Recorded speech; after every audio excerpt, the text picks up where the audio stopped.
Assalamualaikum warahmatullahi wabarakatuh. Apa kabar teman-teman semuanya? Semoga selalu sehat dan selalu dilindungi oleh Allah Subhanahu wa taala. Amin amin ya robbal alamin. Di video kali ini, saya Suci Afriani Nazipal akan membahas tentang larangan menyuap dalam Islam. Simak penjelasannya sebagai berikut.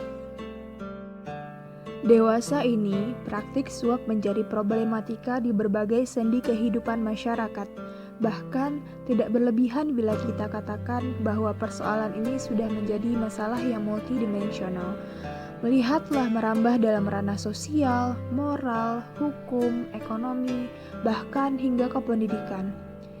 Seorang yang melakukan suap, biasanya ia memberikan suap untuk suatu kepentingan, baik berupa keuntungan tertentu atau supaya terbebas dari jerat hukum. Di sini saya akan menjelaskan hadis yang diriwayatkan oleh Imam Ahmad tentang larangan menyuap. Hadisnya ialah sebagai berikut. An Abi Hurairah qala Rasulullah sallallahu alaihi wasallam la Allahur rasi wa murtasi fi hukmi. Ya artinya, dari Abu Hurairah radhiyallahu anhu berkata, Rasul sallallahu alaihi wasallam bersabda, Allah Subhanahu wa taala melaknat penyuap dan yang disuap. Hadis riwayat Imam Ahmad. Namun sebelum mendengarkan penjelasan hadis, marilah kita dengar terlebih dahulu biografi dari Abu Hurairah sebagai perawi hadis ini. Abdurrahman bin Syakhar al-Azdi lahir pada tahun 598 di negeri Yaman dan wafat pada tahun 678 di negeri Madinah yang lebih dikenal dengan panggilan Abu Hurairah. Ia adalah seorang sahabat Nabi yang terkenal dan merupakan periwayat hadis yang paling banyak disebutkan dalam isnadnya oleh kaum Islam Sunni. Ibnu Hisham berkata bahwa nama asli Abu Hurairah adalah Abdullah bin Amin dan ada pula yang mengatakan nama aslinya ialah Abdurrahman bin Syakhar. Abu Hurairah berasal dari kabilah Bani Daus dari Yaman. Ia diperkirakan lahir 21 tahun sebelum hijrah dan sejak kecil sudah menjadi yatim. Ketika mudanya, ia bekerja pada Basrah binti Ghazwan yang kemudian setelah masuk Islam dinikahinya. Nama aslinya pada masa jahiliyah adalah Abdus Syams atau hamba matahari dan ia dipanggil sebagai Abu Hurairah atau ayah pemilik kucing karena suka merawat dan memelihara kucing. Nah, setelah mendengar biografi dari perawi hadis tersebut yaitu Abu Hurairah, saya akan menjelaskan penjelasan dari hadis larangan menyuap. Setelah membaca hadis di atas, kita akan tahu bagaimana hukum memakan harta yang hak atau yang batil. Kata batil menurut syara diartikan sesuatu yang haram atau tidak baik kita gunakan. Hadis ini menerangkan tentang bagaimana hukum seorang yang menyuap seseorang yang dilandasi oleh keinginan untuk memuaskan diri sendiri, dan di situ diterangkan juga bahwa orang yang menerima suap akan dilaknat sebagaimana yang menyuap. Hadis ini diperkuat oleh firman Allah Subhanahu wa taala yaitu dalam surat Al-Baqarah ayat 188 yang berbunyi A'udzu billahi minasy syaithanir rajim. Bismillahirrahmanirrahim. Wala ta'kulu amwalakum bainakum bil batili wa tudlu biha ilal hukmi litakulu fariqam min amwalin nas bil ismi wal antum ta'lamun. Shadaqallahul azim.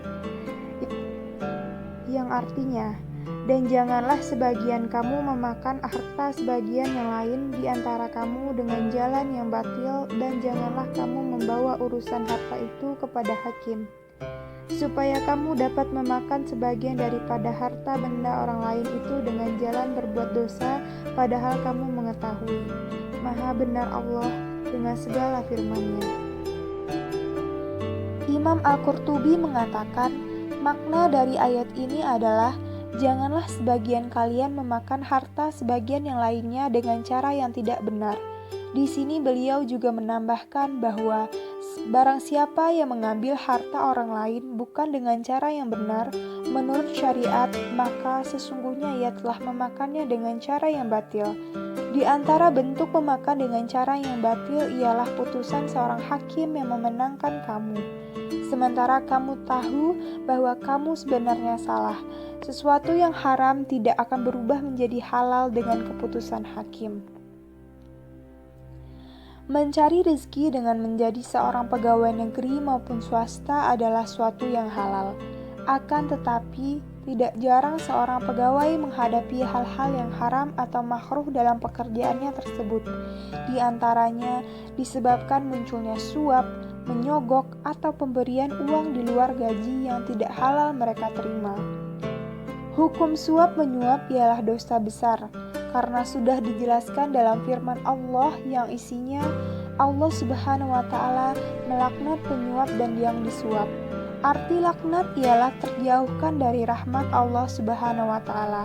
Sedangkan menurut ijma telah terjadi kesepakatan umat tentang haramnya suatu suap secara global sebagaimana disebutkan oleh Ibnu Qodamah.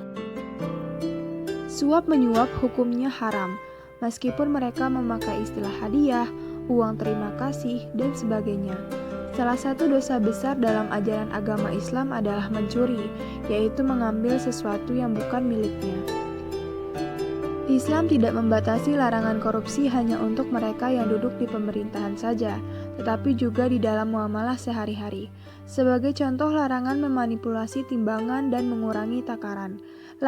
Larangan menjual hewan yang masih dalam kandungan, larangan menjual barang yang cacat, busuk, dan rusak, larangan menimbun bahan pangan untuk dijual pada saat harga tinggi, dan sebagainya. Korupsi, mencuri, dan perbuatan lainnya yang dilarang akan berakibat buruk bagi si pelaku dan keluarganya. Nabi Muhammad SAW dalam beberapa hadis menjelaskan akibat langsung dan tidak langsung untuk orang yang melakukannya. Di antaranya, tidak diterima amalannya selama 40 hari. Amalan di sini bisa berupa sholat, sedekah, dan amal baik lainnya akan menjadi sia-sia. Dikarenakan seseorang memakan makanan yang diperoleh dari cara yang haram. Tidak hanya ditolak amalannya, doa yang ia panjatkan tidak dikabul oleh Allah Subhanahu wa Ta'ala. Selain itu, hajinya juga ditolak dan akan dimasukkan ke dalam neraka. Oleh karena itu, marilah kita sama-sama menjauhi larangan Allah dan selalu dalam ridho Allah Subhanahu wa Ta'ala dengan selalu menjalankan perintahnya. Demikian yang dapat saya sampaikan. Apabila ada salah kata, saya mohon maaf. Wassalamualaikum warahmatullahi wabarakatuh.